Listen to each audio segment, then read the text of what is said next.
Hi, and welcome to my Memories Made series. In this Memories Made video, I'm going to show you how to create a subtle background using two types of pattern paper. So first I'm starting with a sheet of 8.5 by 11 inch white cardstock, and then I cut down this My Mind's Eye pattern paper to fit in the center of the white cardstock, and we'll go ahead and adhere that to that background.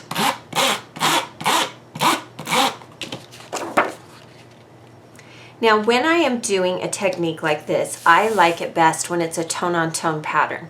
And this pattern paper already has a tone-on-tone. It has a light yellow dot and a darker yellow background. So I select papers that are slightly less dark than the paper I'm going to use. That makes sure that the foreground shows up a little bit better than the background. And then what I did for this particular layout is I took my EK Success triangle punch, and you've seen me use this before, and I simply punched several shapes from light yellow pattern paper. So this is a pattern paper from All About a Boy, and it has a grid on it. The pattern paper that I chose to use was actually a wood grain, and it's from the Sweet Girl collection. And I punched several of these shapes out. Now, while you could leave them as is, I did machine stitch around some of them, and I didn't do all of them because I like to have a asymmetrical layout, meaning not everything is perfectly balanced. So then what I'll do is I'll start creating a shaped grid. So you basically put it back together as you would puzzle pieces. And I'm doing this by starting with triangle that was not stitched, and then adding a triangle that was stitched. And then I start building this pattern. And how I determine where to put the stitched items is just randomly placing them around. And before I started filming, I kind of moved them around so I could see what they looked like, and then I can always change my mind later. So again, you just continue building the pattern, and I want an unstitched one underneath. And this is just very arbitrary and completely up to you how you do this. If you aren't comfortable with machine stitching, then one way that you can make certain triangles stand out is to add some ink to the edges of the triangle. Or you could use circles for this same technique. You just really have a lot of options for how you do this particular technique. But this creates a little bit of dimension and texture. And this is something you can do even if you do not own a silhouette machine. So this is something fun that you can try. And then we can always add additional ones if we want to later. I'm going to go ahead and add some more embellishments to the layout. So this yellow pattern paper is from the collection, which sounds like a mouthful, but it's a collection from My Mind's Eye. And this is from a boy collection that they have. But the yellow's closely matched, and so I'm going to go ahead and use them together. This particular alphabet paper is kind of what determined my color scheme. Now this blue striped pattern paper is from Pebbles, and it was a nice teal that matched the teal in the alphabet pattern paper. And I'm going to attach that here at the top. And then for something different, I want to add some brads. So I'm going to use a foam base, and then you can either use a paper piercer or you can use a craft knife. Simply poke holes in the top of the layout where you want to add brads.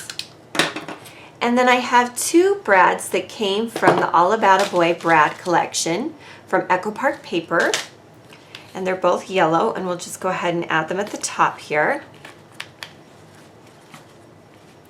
And this is a way to use up your brads, is just find an area of the layout that would look good with maybe a color that's used elsewhere on the page. Then I'm going to use some washi tape, and this is from KI Memories, and it's a fun chevron print, and it's a red print, and we're going to slightly overlap that teal line and rip it off at the bottom. We're not going to worry about making it perfect. And then you can come back and add some other washi tape.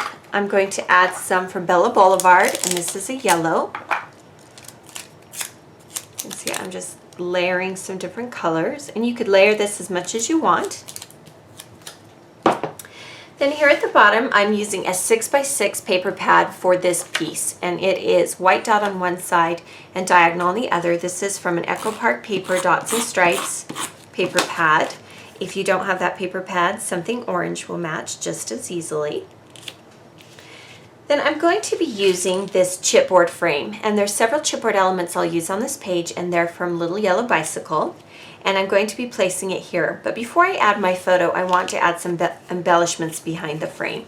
And this is a fun tag that has writing at the top that says True Story. And I just want to place that slightly askew at the top here. And then I can come back and add my photo to the page. And you could attach the frame first. It just depends on what you're most comfortable with.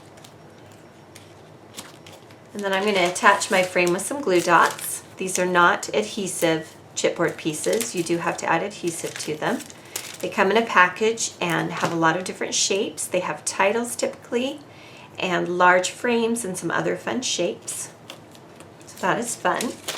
Then to this yellow washi tape, I'm going to add some chipboard stickers from the Dear Lizzie Lucky collection. And it's just a subtle texture. And they're little chevrons, and some are polka dot and some are solid.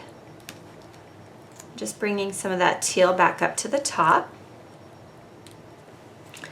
Then I want to tack one more triangle here, and if I had done the pattern all the way down to the bottom, I couldn't determine at the bottom whether I wanted the point sticking down like this or like this. But because I put my orange pattern paper down first, now I can come back in and add the triangle wherever I want. So it's kind of cheating, but then I can add this stitched element, which I've used in other places. So here are some additional chipboard items we'll be using. They're chipboard flowers.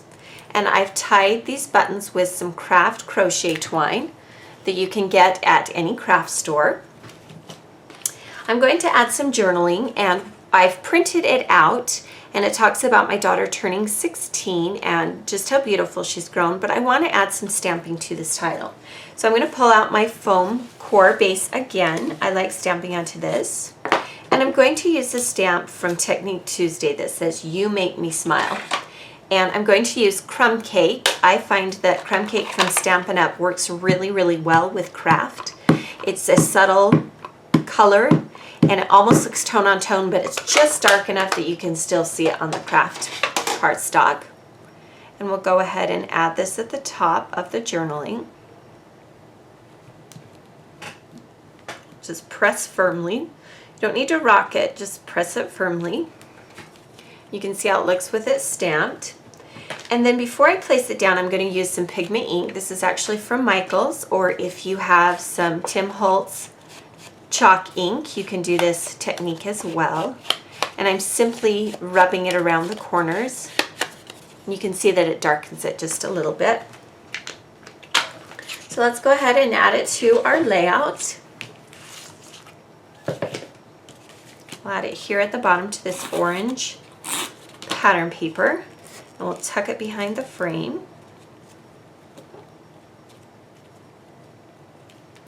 Now that we've got our journaling down, we can go ahead and add these chipboard pieces. Again, you will have to use some glue dots to hold them in place, as they are not adhesive, or rather they don't have adhesive on the back. And then we'll add the buttons to the center of the flowers to give the flowers a little bit of dimension. You could use glue dots, gems, whatever you have. You can leave them as is. And then for the title of the layout, I'm going to use chipboard letters that were in the same Little Yellow Bicycle collection. And we're going to spell out love. And this time I'm going to use some smaller glue dots. I have both large and small so that I can adhere things more quickly. And if you use a large glue dot, I just squeeze it behind to kind of hide it. So however you get it on works. You could also machine stitch through the bottom of these letters. You can machine stitch through chipboard as long as it's thin like the title. You can see this is very, very thin, and it's not much thicker than some of your average cardstock. So you can easily stitch through it if you like that look. That's a common look that you see on layouts. just finish off with the L.